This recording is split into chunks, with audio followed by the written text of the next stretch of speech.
Hi, my name is Gabe. I like tea. So I was just going to go through a bunch of the basic Chinese tea styles. I've got 5 of the 6 types of tea that main types of tea that come from China. The only one I don't have is a yellow tea, which is really hard to find. But I really became kind of obsessed with this stuff a few years ago. It's kind of a natural transition because I'm so into wine, and there's just a tremendous amount of analogs. So it was really exciting to learn this rich aspect of history that I always knew that tea was a big deal for some reason, but didn't understand why, because most of the tea that I ever had I just thought was really tannic and not very flavorful. And then I understood why once I got to know this style. So this is often called Kung Fu style, which means with effort. I'm not like a strict practitioner in any way. I'm more just interested in the complexity and subtlety and beauty of the beverage more than the rituals. But this style of brewing allows you to really coax out some very interesting things, and this is the most traditional way of making tea. Tea is, when I talk about tea, I'm talking about Camellia sinensis, which is one plant that comes from China originally, the Yunnan region of China, which is kind of southwest. And it has been propagated all over the world now. It's becoming more and more popular all over the world. There's actually a tea plantation in Portland now. There's some in Burlington, that was an experimental little plantation down there. It's the most popular beverage after water on the planet. And most of it is simple, and this traditional styles are some of them, the fun stuff. The first one we're going to have is called Silver Needle. Chinese is Bahao Smudge Yichen, Bahao Yichen. A little bit around so you can see. This is new growth tea, and if you see the little tiny hairs on it, that it looks a little fuzzy, that makes it look silver. That only happens on the first growth of the tea, and this is just the tips. This is the highest grade of white tea that you can get. Like first of the year? Well, it grows multiple times a year, but those first sprouts.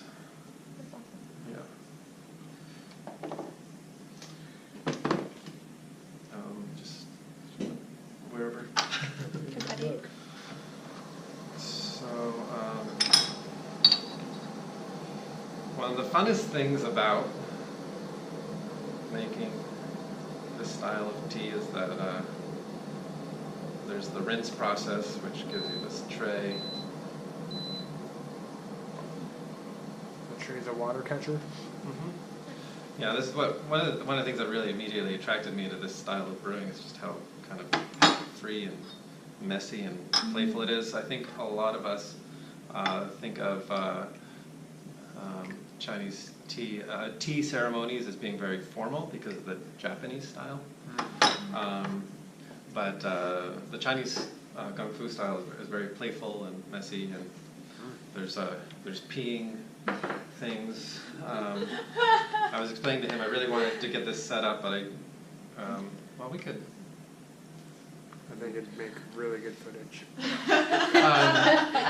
Over here, like, yes. We can try it. Let me try to pause for a second and kind of get this guy set up.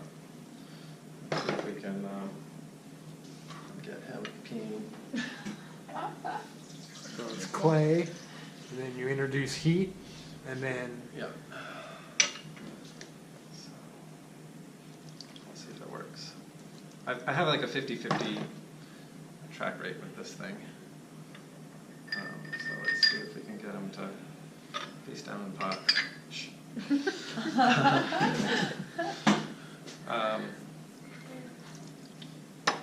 But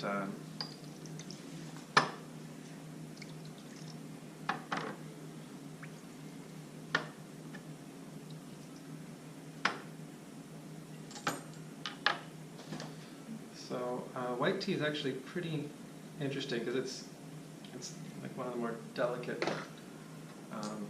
processes, but it's really pretty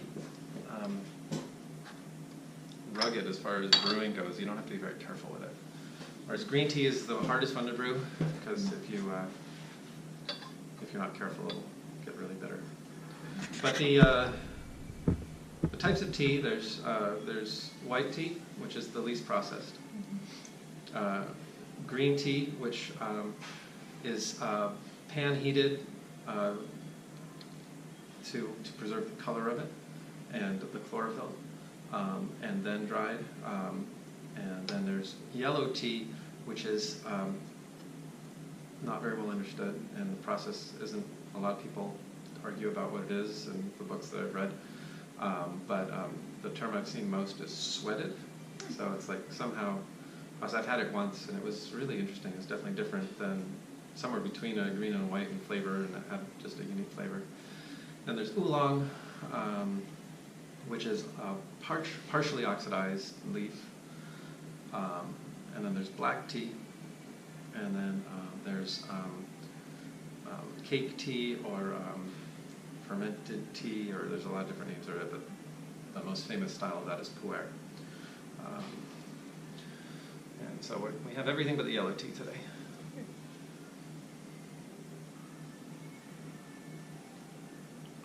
And the reason why I just wanted to do it like this is to just really show off the versatility of this one plant. And it's just like wine in the sense that most wine that we drink, it's from one species of grape, Vinus vinifera.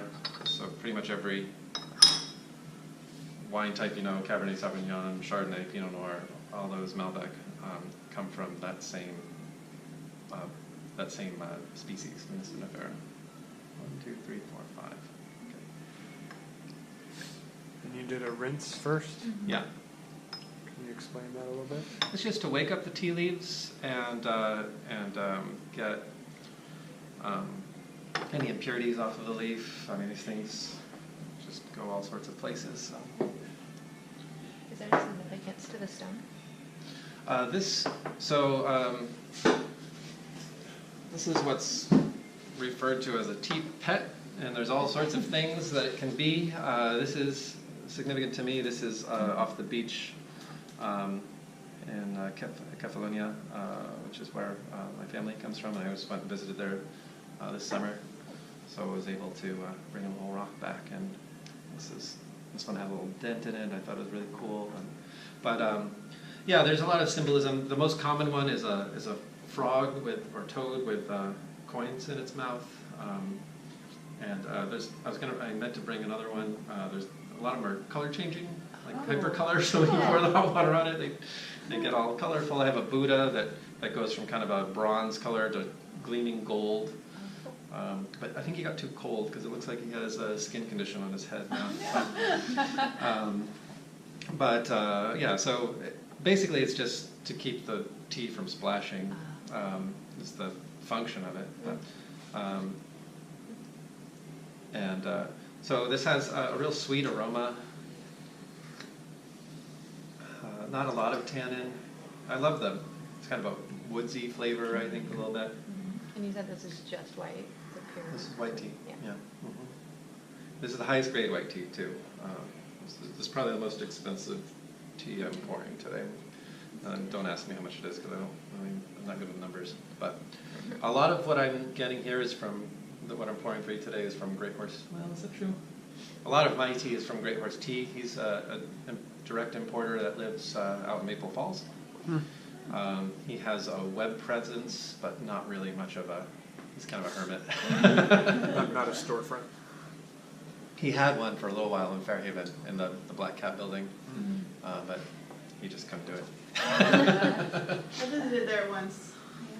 There's Did he face or the whole thing? The tea place while it was there, Right. because there used to be a tattoo artist that was there kind of across the hallway Yeah, my that I friends knew. still work there. Yeah. Yeah, I don't think that's there anymore either. But one of the fun things here is that we get to do multiple brews, and it changes over time. The white tea doesn't change as much. But I find that this is just a really wonderful way of spending time, too. Like I just really like doing this in the morning. And, it's a little bit of a fuss, but I'm just pouring directly into the... but, I don't know, it's not really that much more work than Coffee. making a cup of coffee or something like that. And It's very hands-on. yeah, it's a little bit more attention, which I think is nice. So I think it's more of a meditation. And,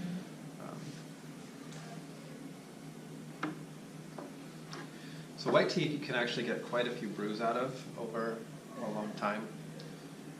We're not going to do. We'll just do like 3 of each tonight, I guess, for time. But this will go for 9 brews pretty easily. And I love the sweetness of it. It's really fascinating.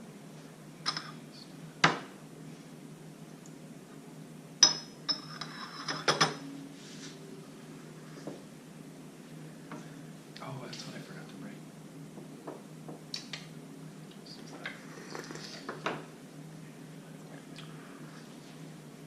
Is it customary to slurp?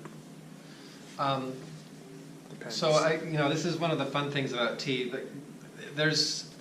I think one of the reasons why it's not as understood in this culture is simply because of the language barrier. I mean, that's true with wine as well, but there's a little bit more of a cultural lineage in the United States with wine than there is with tea. Most of the tea tradition here is through England, which is really very different approach. I mean, they have some great styles of tea, but pouring it with milk and all that other stuff is a very, very different approach.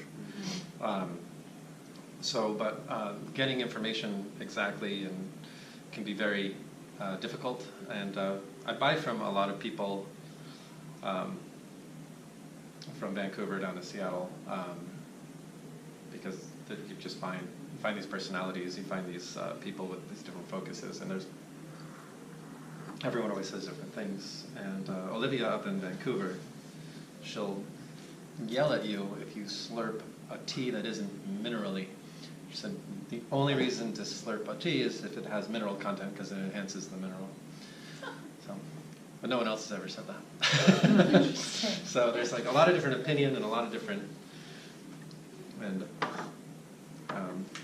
just a lot of confusion, really.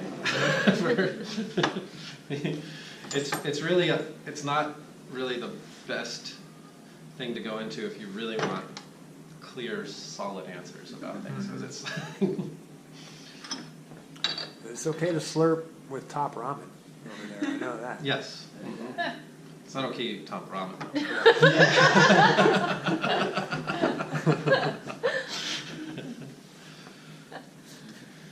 So this is a filter. This has a little piece of silk on it.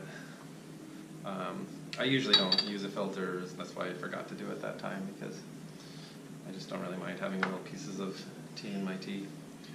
What else can I tell you? Can you describe tannin and what that is? So tannin is the bitter component in a lot of things. It's the same substance that you'll taste in Cabernet Sauvignon that gives it that structure in your mouth, that bitterness. It's in acorns, it's in coffee, it's in a lot of things that are bitter. It's in a lot of bitters, like for drinks and things like that, and anything that helps settle your stomach. It's a bitter compound that's organically produced in a lot of different things. Acorns are a really good example of it. They're really bitter. Yeah, and if I leave my tea bag in some teas in too long, Yeah. then that's that taste that really gets strong? Yes, Okay. exactly. And it will get stronger and stronger. And it's most prevalent with green tea and black tea. Like this white tea, you're not going to get a lot of tannin out of it. It's there, but it's not as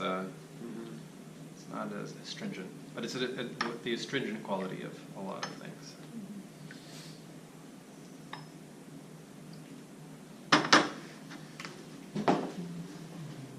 So do that.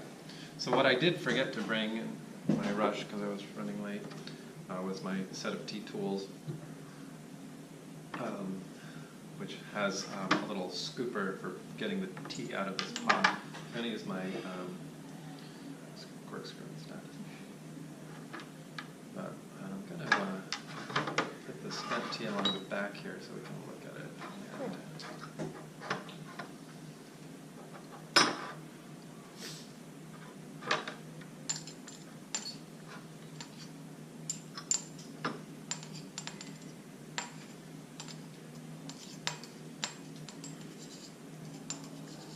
I would imagine the tannin would get stronger with each batch of this. Well, it'll kind of do that because usually the first flush is pretty light and pretty, and then the second and third brews are usually the best if you do it right,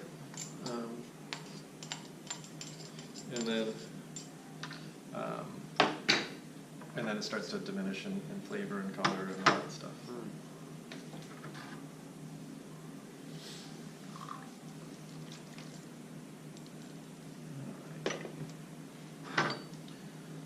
So next we will do, so you can see, well, I don't know if you're really sensitive to heat, don't touch it. It's kind of the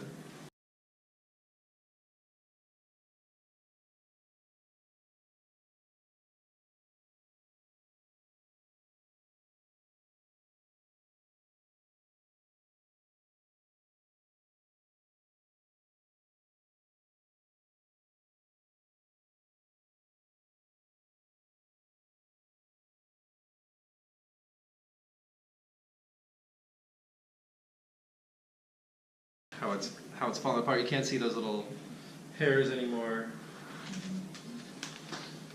So this next tea is a new tea to me.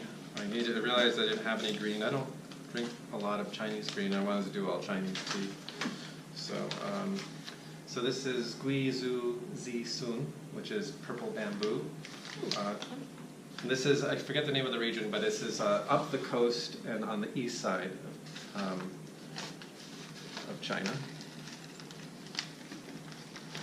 Whoops.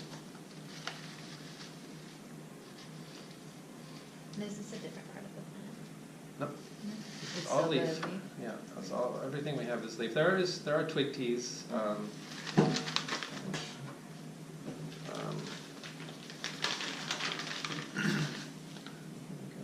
that around. That's what it looks like. So again, this is. I think for me, green tea is the hardest to brew.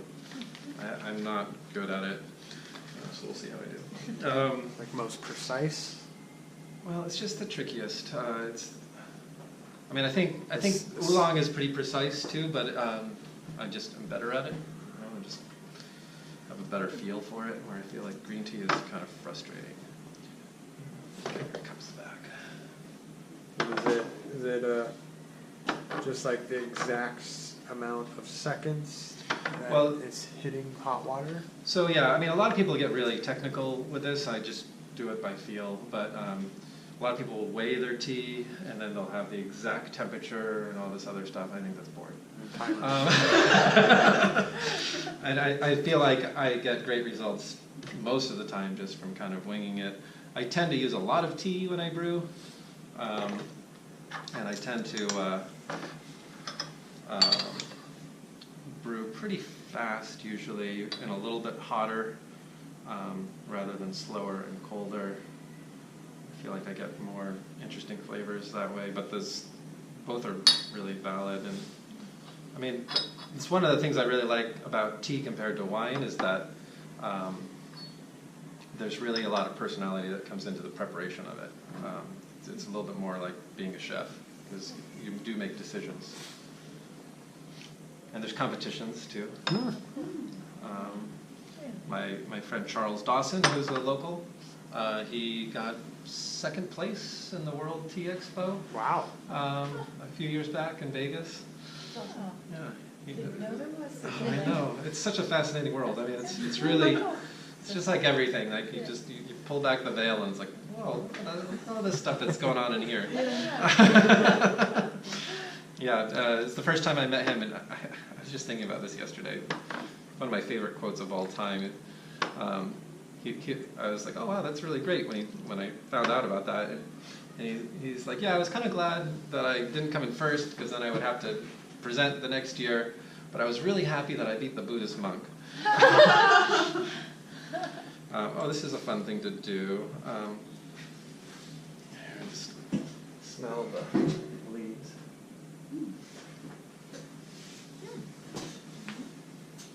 You really get kind of an intense character. Oh wow.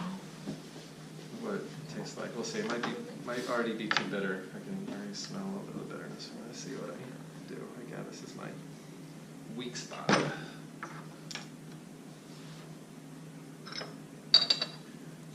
So just already what you've done and just how long you took to rinse it is making the temperature, the amount of tea, and the time. Yeah, it's just a constant ratio.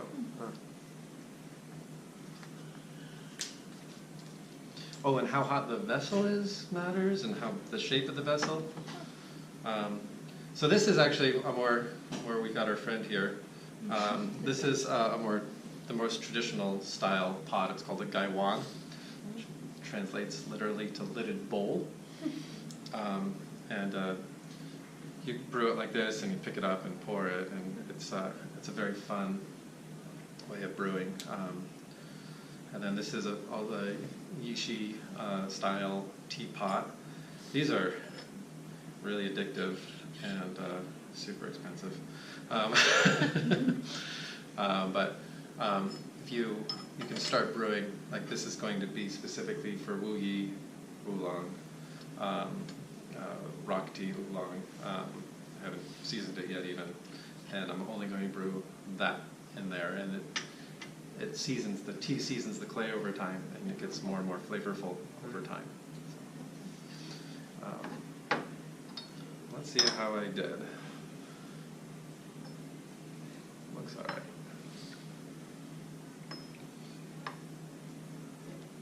So green tea has the most vibrant, most chlorophyll-like flavors.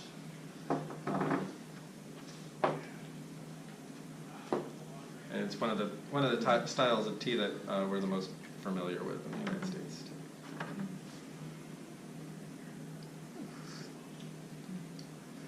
It's not bad. Could have used a little bit more time. I was being too cautious. This is a little bit watery.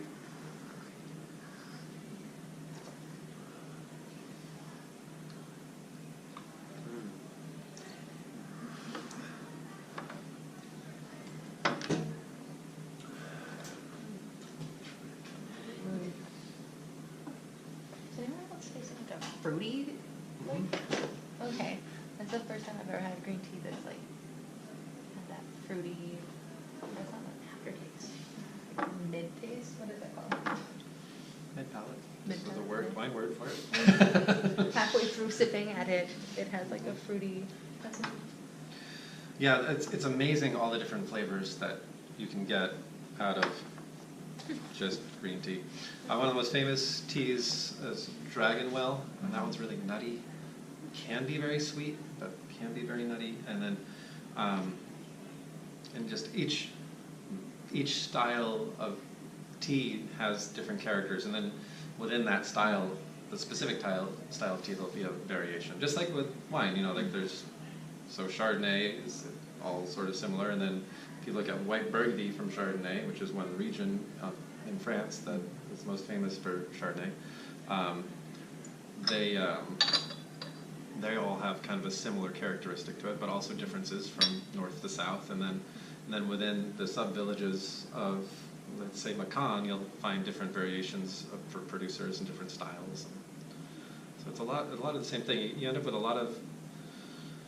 kind of a general typicity, but then a lot of variation within that typicity with these different things. And it's got more color to it. Let's see, I'll play it over to it. So this is a purple bamboo, and it's supposed to have a purple color to it, is what was said when I was researching it. I don't know, do you see purple in there? This way.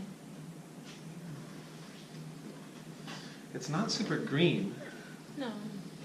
Like some green teas will actually be kind of a vibrant color. I feel like maybe just because of like the suggestion of Yeah. a little bit. It's this yellow room.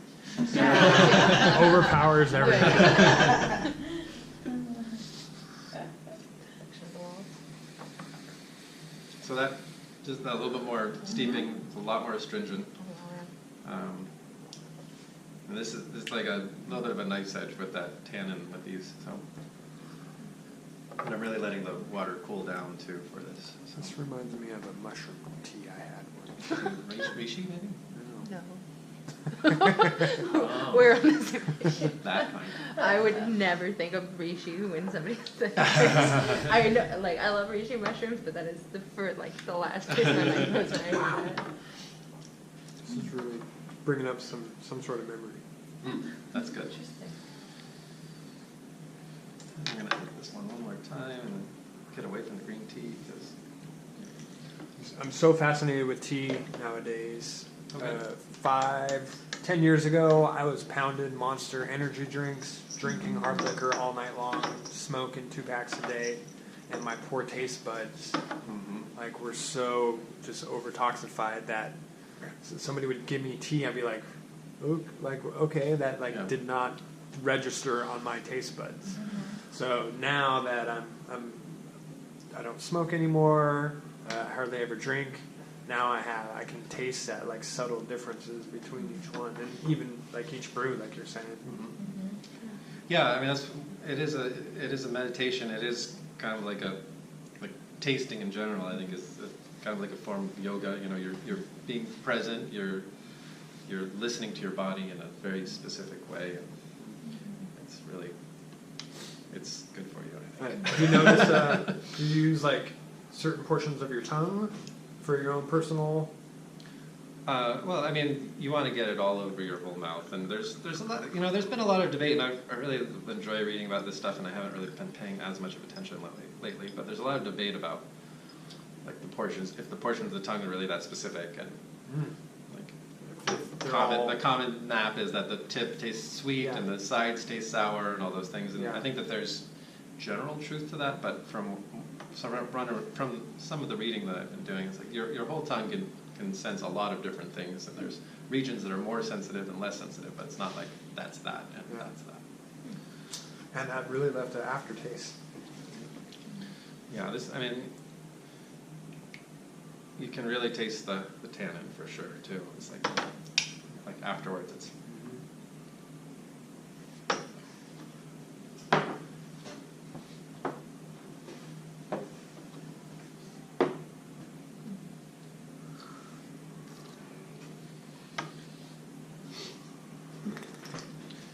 and so next we'll move on to my favorite category, oolong. So, I did do that. I did do that. I think tea covered So,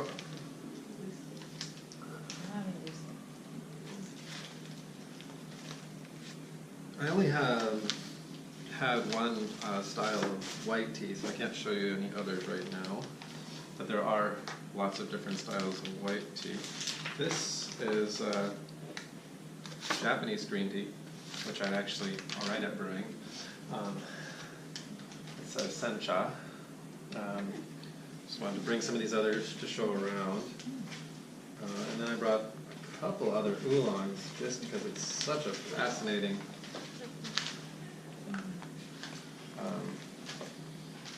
fascinating. So this one's from Africa. This is a really good one to see how it's partially oxidized. And then this is Tie Guan Yin, which is this is the most famous style of tea right now in the world. And it's a really wide category. This is superior roast Tie Guan Yin, so this is actually roasted. So rolled up in little balls like that, and then roasted over these over charcoal in these kind of funnel-shaped baskets. It gives it a smokiness. And then the one that we're going to have, this makes me happy. This is Jinkei Shei, which is golden sparrow's tongue. So this is, again, back to the wine references. Sorry if you're bored of those already. This is like saying Chardonnay. This is the golden sparrow's tongue is a specific varietal from this region of China. And then that specific varietal tends to be processed in a certain way. This is also roasted, but not as intensely as that last one there. Is that common for oolong? What's that? Is roasting common for? Yes, in the traditional styles. But the most common oolongs you're going to see, especially just on the shelves, is like a Tie Guan Yin, which is going to be greener, like not very oxidized at all. Taiwan has gotten very, very famous for their high mountain oolongs, and those are very, very bright green, very low oxidization, and are often served with this smelling cup. So you pour the wine into the smelling cup first, and then you flip over you put the regular cup on top of it, and you flip over the cup and then drain. I'll show it to you. It's hard to explain. But they're very ethereal and kind of high-toned and pretty smelling. It looks like we need more water.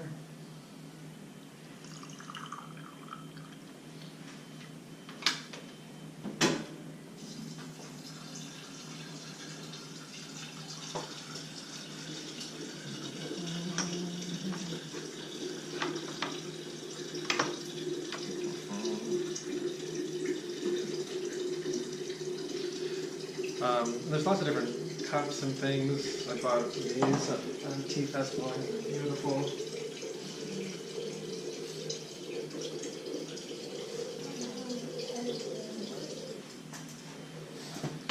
If somebody was, like myself, interested in starting this fun tradition, can you give me like a kind of a price set of an entrance into being able to do this yourself? It's not so much. So, yeah. Oh, I wanted to show this too.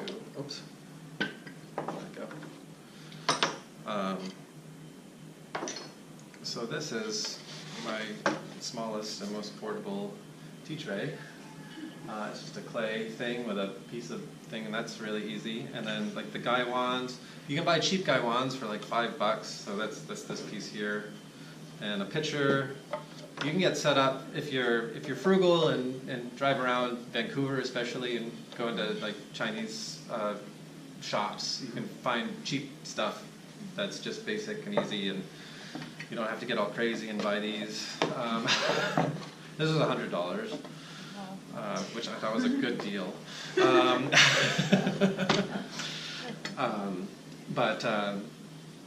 So the basic setup you could probably get for $20 to $30. I actually bought this whole set on Facebook for $30 Canadian. Got lucky there. This new would probably be around $100. This whole thing or something like that, you know. Just depends on what you're looking for.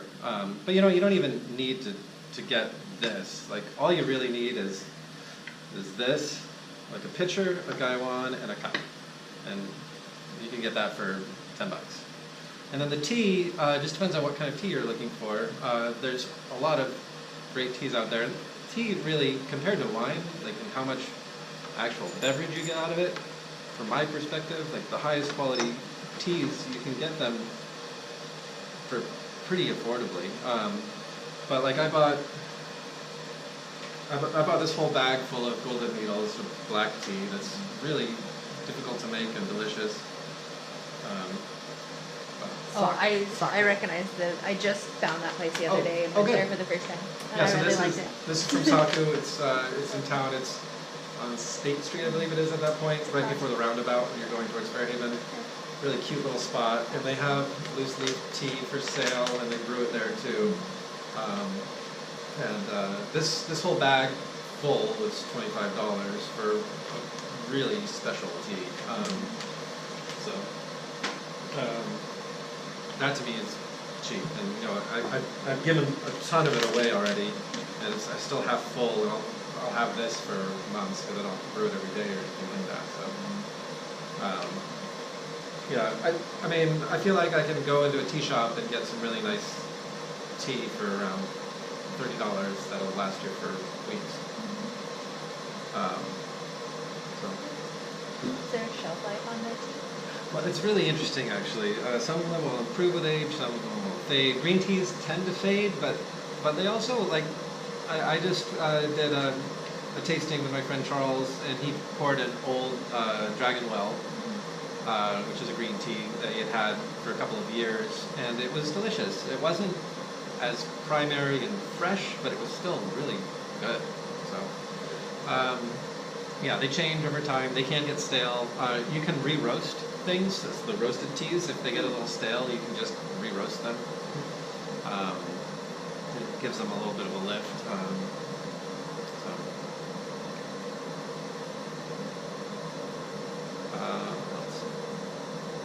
But oolong is the most confusing category for people because it's so big and it's so complicated. Well, pu'er is pretty complicated too. But a lot of people think they understand what oolong is because they've had one style, but it's just so broad. So you're supposed to use tongs, not. So you can see that this is really pretty dark, and that's partially because of oxidization and partially because of roasting.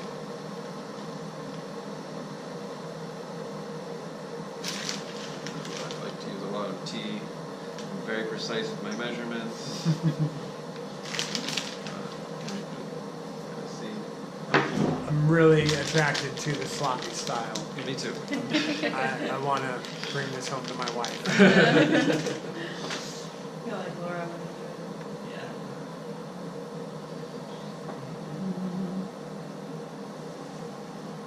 And while we're waiting for the tea, we're gonna go to the black tea next. But I'm just excited to show this around. So this is from a tea importer. This is there's two types of pu'er. This is the one we're gonna have today. And this is the one we're not gonna have today. Show and shun. So these are pressed into cakes, and then so that one is just pressed into a cake and then aged over a long period of time. This one is composted basically. They heap it up and they let bacterial activity take over, and they control the ferment, and they turn it a little bit to get it going to a certain temperature and basically decomposition, and then they press it. So this one doesn't need to be aged. This one you have to age for years before. This is an attempt to make this style fast. So they're both really interesting, and they're the most challenging style for me personally, as far as enjoyment. But they're a lot of people's absolute favorite. That does not look like 190. All right. Add a little. It's pretty violent for.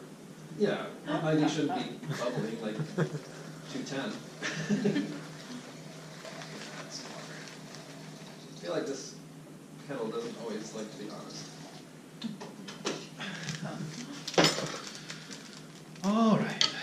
So oolong. So this is from Fujian. This is the region that made me really fall in love with tea.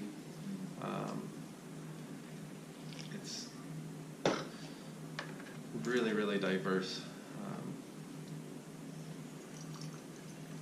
And this rock tea that I'm pouring for you, there's not a lot of it that, it's hard to find these teas.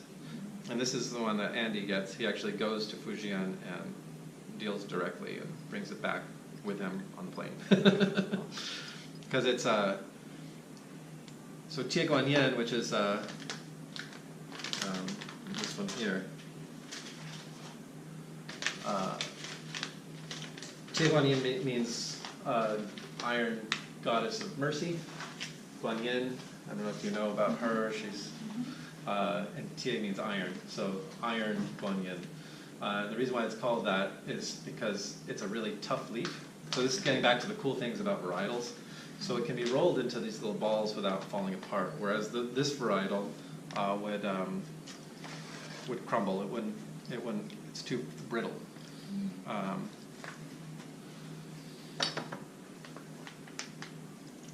So this is one of the real first export teas from this part of the world, because they could pack these up on saddlebags and ship them on the Silk Road, and they wouldn't get ruined. Whereas if you tried to do that with the sparrow's tongue, it would be dust.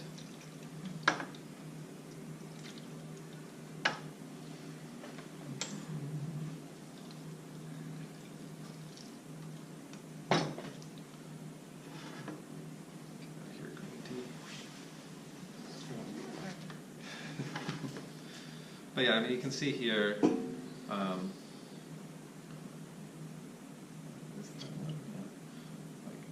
this is like just a little sprig. It was all rolled up at first, but now after it's been brewed, it kind of opens up. You can see it's just the tip of the leaf. No, are they individually hand rolled? No, they're rolled usually with a machine. It's pretty cool looking. They put it into a big cloth bag, and then there's these two plates that come down and kind of knead it like dough, and that's how it gets rolled up. I mean, some people will tell you that they're all rolled by hand. They're usually lying. I don't know. Down in Portland, I was fed that. Yeah, it's hard to know. Yeah. Same with wine. Wine's the same way. Like, people just say stuff, and it's like, all right, I guess that could be true. We were just talking about that. There's a producer that I saw that claims to have 200-year-old vines, and this one region that seems very unlikely that those vines would last that long because of the soil type and the climate. But that's what he says, and they look really old. And he has a bottling of it that seems like there's more of it that could possibly have come from a vine that's that old. It's really good though. So.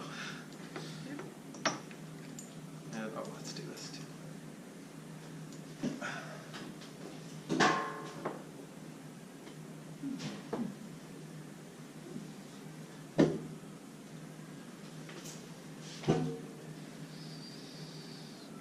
Sound effects there.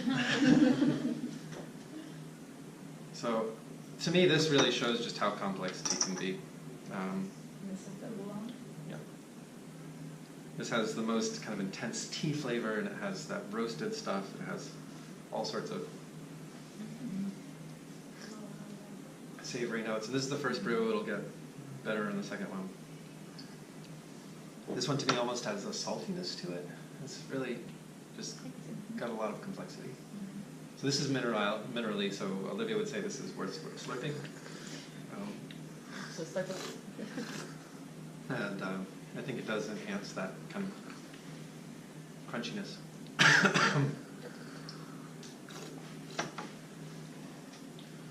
How are you doing that? This What? is you're like slurping after you drink. You just kind of open your mouth up. You don't breathe in. Mm-hmm. Don't suck it into your windpipe. Very hard not to you're- hit myself.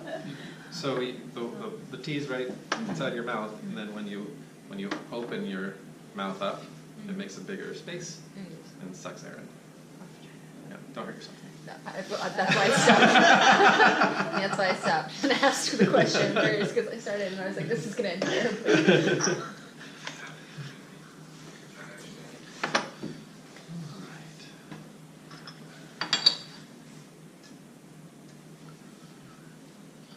So this is what's going. This tea is what I'm going to be brewing in this. This is the tea I brew the most. This is what I drink the most. This style. There's multiple styles of this tea. I just brought one. Any questions so far? Everyone having fun? Oh, yeah. That's fun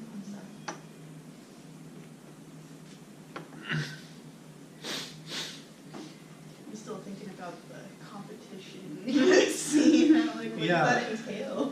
Well, there's judges, you know, and you're brewing the same tea, and you're making all the decisions, amount and temperature and all that stuff, and then the judges taste them all, and then there's people's choice, and it's just like your typical competition. And then they fight to the death. Yeah. That's not good. Then there's the poison tea. Smashing and being. It gets really intense. This pours so slowly. This is a new set. Just got it. This pours in like a second. This takes 30 seconds. It's really pretty. I like the shape of the bottom. Is that leather cord for some grip? It's just like nylon twine.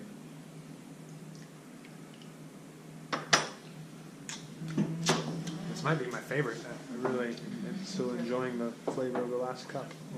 Yeah, I'm with you. And again, there's like some really amazing green teas, and I'm not the right person to kind of ring that bell. And we're on oolong. But oolong, yeah. Might be my jam. It's being good company. Yeah, it's fun. I've been teaching a class on the similarities between tea and wine at tea festivals, and so I've been going to tea festivals, and it's really fun when you're walking around. Meet someone new that you've never talked to about tea. And, oh, what do you drink? I'm like, oh, I'm kind of into oolong. I'm like, oh. You can see like there's a judgment. Like, Yeah. or, Yeah. Oh. Yeah. There's a lot to be said. Yeah. So it's just like, yeah, it's really a big deal. So what is a tea festival like? It's just like a trade show. There's all these okay. booths, and Right. there's seminars, and So there's like all sorts of different things about tea, and it's really fun. And you drink way too much tea. One of the things that a lot of people don't realize is when you drink a lot of tea, there's something called tea drunk. And you really get kind of goofy after a while. And there's no alcohol involved. And it's not caffeine. This is one of my favorite differences between the tea culture and wine culture is that in wine culture, you never, ever talk about Buzz. yeah, like the effects of the wine on you. You just deny. Well, it's not even a denial, it's just not talked about. You read all these reviews, and there's just nothing about the fact that this is, like in moderation, this gives you a tremendous sense of well-being. Like, it really does. And just the difference, like, my favorite comparison is, like, there's a huge difference in experience between a really good champagne and, like, say, a really good Bordeaux.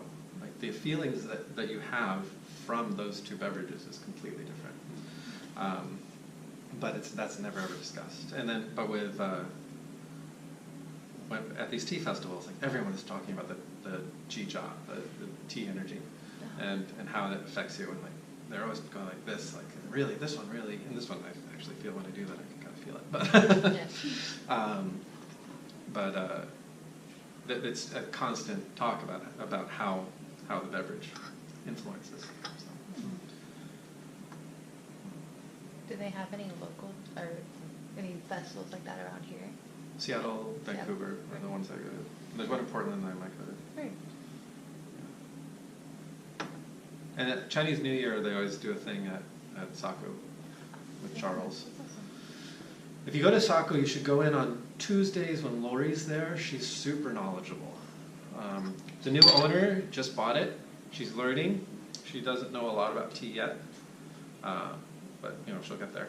It's great. I'm really glad that she bought it and it's still there because the original owners moved to Austria, so.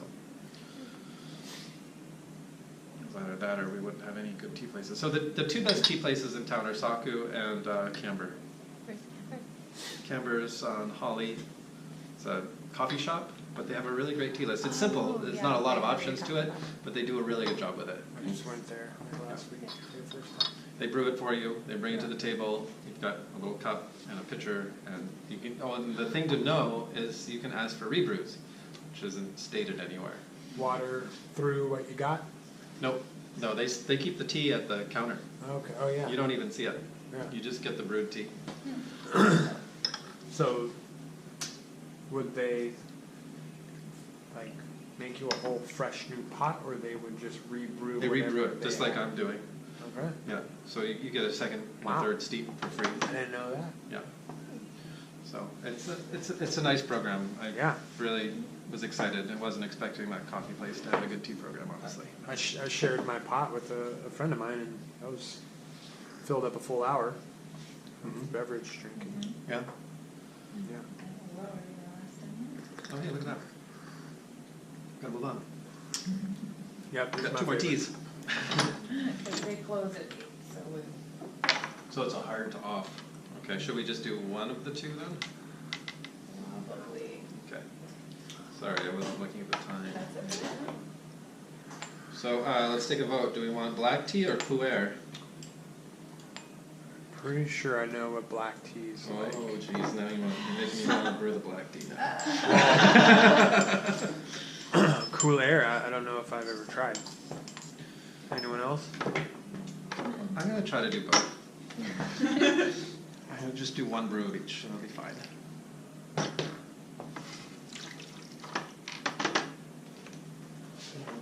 How's our little Yep. clay Come on, pig? Come on. Forgot all about that. So this is a very unique black tea. This is a take on silver needle. It's actually called golden needle, and you can see why. So when you oxidize this new growth, the little silver stems turn a very pretty gold. Yeah. And I will do that. There you go.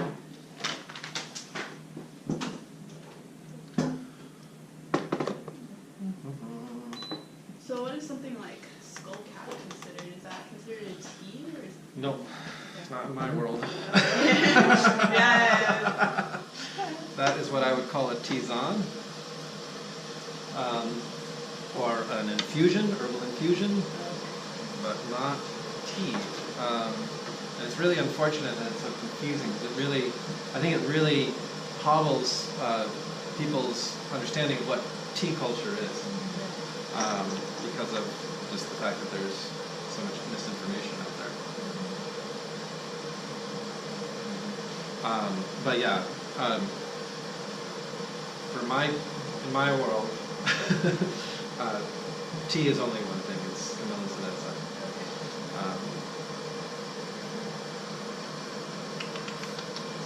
Let's see, we'll do that.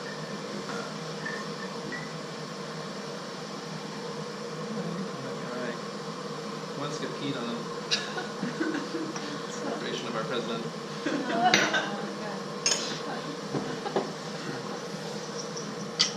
There.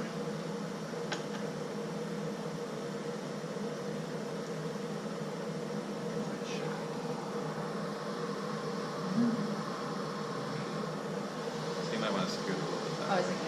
It's gonna go. Got it. Got We'll it. see. I Yeah, mean, I do. it might be incredibly anticlimactic. We shall see.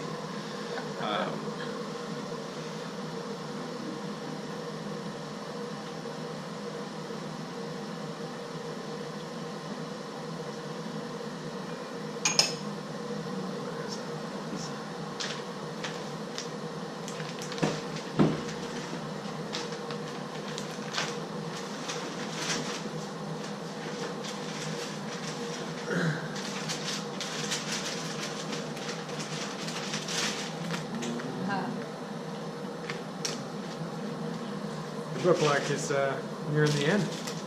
I'm getting there. I know. Let's do both at the same time. Realizing every search already. Wow.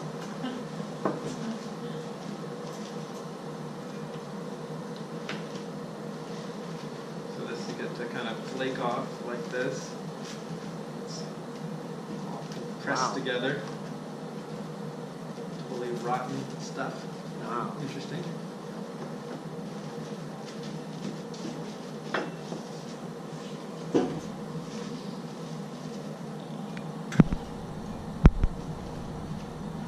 Your 190 can be wrong this time, it's alright.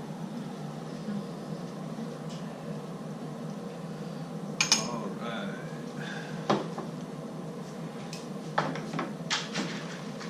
You have to pee? That's weird. Yeah. We're sitting here talking about peeing pigs and drinking a lot of liquid. Love it.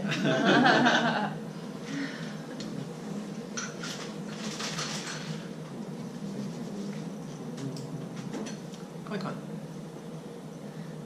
So what's that thing? Which The thing? turtle? It looks like a turtle. Oh, it's a lotus pod. Oh, cool. Yeah, it's just for putting the Gaiwan lid on. Alright, ready? Yeah. See what happens. You have to pee?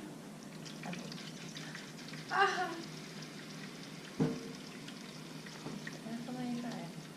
No. It's really alright. Oh, oh. He bubbles. Bubbling. No. Sorry. I gotta figure out what the trick is, because I really am like 50-50 and I can't figure out why it does it sometimes and not other times. You Alright. just have to practice making the pig pee more often. Yeah, I know. It's just kind of shy. But when he does do it, it goes 6 feet across the room. It's amazing. Wow. Wow, that's thick.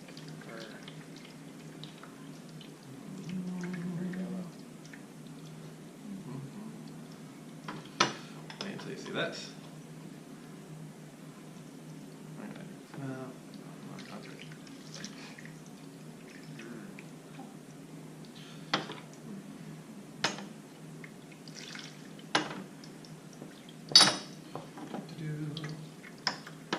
So, Like playing in a sandbox or something. So, fun. So let's do the black tea. Let's do the second. We're gonna do a second rinse here. On the pour. benefits of the compost is that it has gives a longer shelf life. Both puers have a very long shelf life. These things, they come in cakes from this size to this size. Oh, I brought a little touche on too. There's also little itsy-bitsy ones. Oh, okay. A second. This is such a delicious tea for the money, this black tea. And really shows yet another completely different facet of what tea can taste like. I'm gonna do this. Wow. Yeah, motor oil. I'm glad I got to show you the Gaiwan. It's really fun.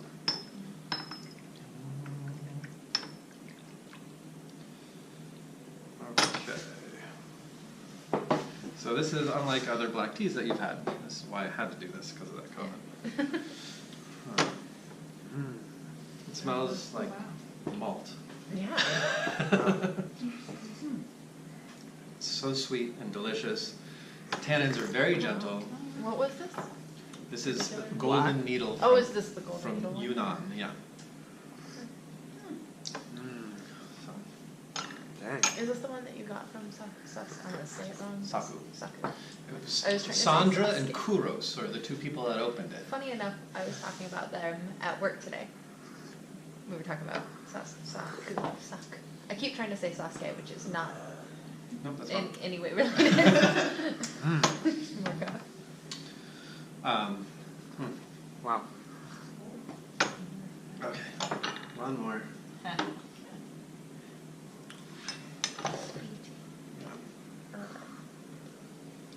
Sorry to time better. I know. Okay. Can't rush tea. This is, right? And watching you do it in a quick manner is also And this is entertaining. a Skillshare we can plan again. Oh yeah, I'd be happy to do more. I just love sharing tea, so. Cool. I had no idea what to expect. This is great. Yeah. So. So this is always one of the most impressive teas to pour because it's so dark. Wow. Especially with such a short. It is motor oil.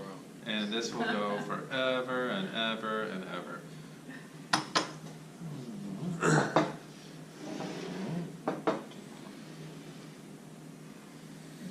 Huh. Is there a cheers for I China? don't know. I do know that when someone pours it for you in China, this is thank you. It's supposed to be like a bow, a little mini bow when you get it When or you get it. afterwards? when you get it. So as it's poured around. I know places I've been before, they'll just keep filling your cup up until you like turn it upside down. Wow. Is that the Chinese or is that the Japanese? I mean, I don't know all of it. I really don't know all of it. Word. There's so many different things to it. So I picked it up by watching Wow. other people. yeah. So I don't know if it's an actual thing or it just happened to be something people were doing.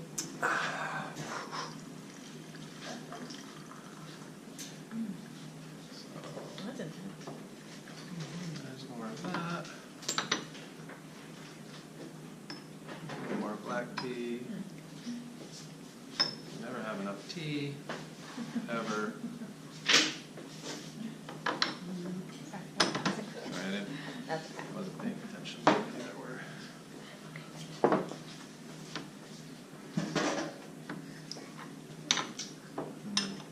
One more of this dark stuff if anyone wants it. I'm just gonna multitask slowly. Yeah, sounds good. Well, thanks a lot, Gabriel, for Yeah, thank you. this was lots of value. Yeah, and I encourage you, especially if you like the oolong, to go on Great Horse Tea online. I think it's just greathorsetea.com or something like that. Yeah, feel free to reach out to me with any questions. My number is right there. My email is my last name at Gmail. Yeah, you got my interest.